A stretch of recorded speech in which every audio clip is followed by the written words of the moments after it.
ಶೀರ್ಷಿಕೆ ವಿವಾಹ. ಬರಹ ಮತ್ತು ವಾಚನ ವಿದ್ಯಾ ಗಣೇಶ ಕುರುವೇರಿ.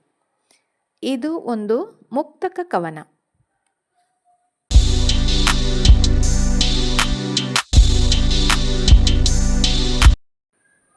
ವಿವಾಹದಿ ಕರಗುವುದು ಮನವೆರಡು ಮೌನದಲ್ಲಿ. ವಿವಾಹದಿ ಕರಗುವುದು ಮನವೆರಡು ಮೌನದಲ್ಲಿ. ಸವಾಲನು ಎದಿರಿಸಲು ಮಣಿಯುತ್ತಲೇ ಮೆಲ್ಲ. ಸವಾಲನು ಎದಿರಿಸಲು ಮಣಿಯುತ್ತಲೇ ಮೆಲ್ಲ.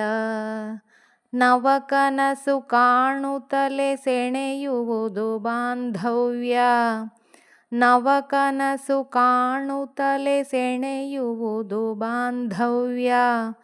ಸವಿನೆನಪು ಬಾಳಿನಲಿ ಯೋಗ ಸುತಯೇ. ಸವಿನೆನಪು ಬಾಳಿನಲಿ ಯೋಗ ಸುತಯೇ.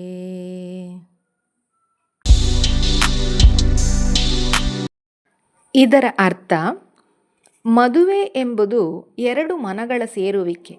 ಎರಡು ಮನಗಳು ಸೇರಿ ಮುಂದೆ ಜೀವನದಲ್ಲಿ ಬರಲಿರುವ ಎಲ್ಲ ಸವಾಲುಗಳನ್ನು ಎದುರಿಸಲು ತಯಾರಾಗುವ ಒಂದು ಕ್ಷಣ. ಮುಂದೆ ನಮ್ಮ ಜೀವನವು ಹೇಗೆಲ್ಲ ಇರಬೇಕು ಎಂದು ಹೊಸ ಹೊಸ ಕನಸನ್ನು ಕಾಣುತ್ತಾ ಇಂಪಾದ ಬಾಂಧವ್ಯವನ್ನು ಸೆಳೆಯುತ್ತಾ ಇಡುವ ಮೊದಲ ಹೆಜ್ಜೆ. ಅದು ಮಾತ್ರವಲ್ಲದೆ ನಮ್ಮ ಬಾಳಿನಲ್ಲಿ ಎಂದಿಗೂ ಮರೆಯಲಾಗದ ಸವಿನೆನಪು ಎನ್ನುವ ಅರ್ಥದಲ್ಲಿ ಈ ಮುಕ್ತಕವನ್ನು ಬರೆದಿದ್ದೇನೆ.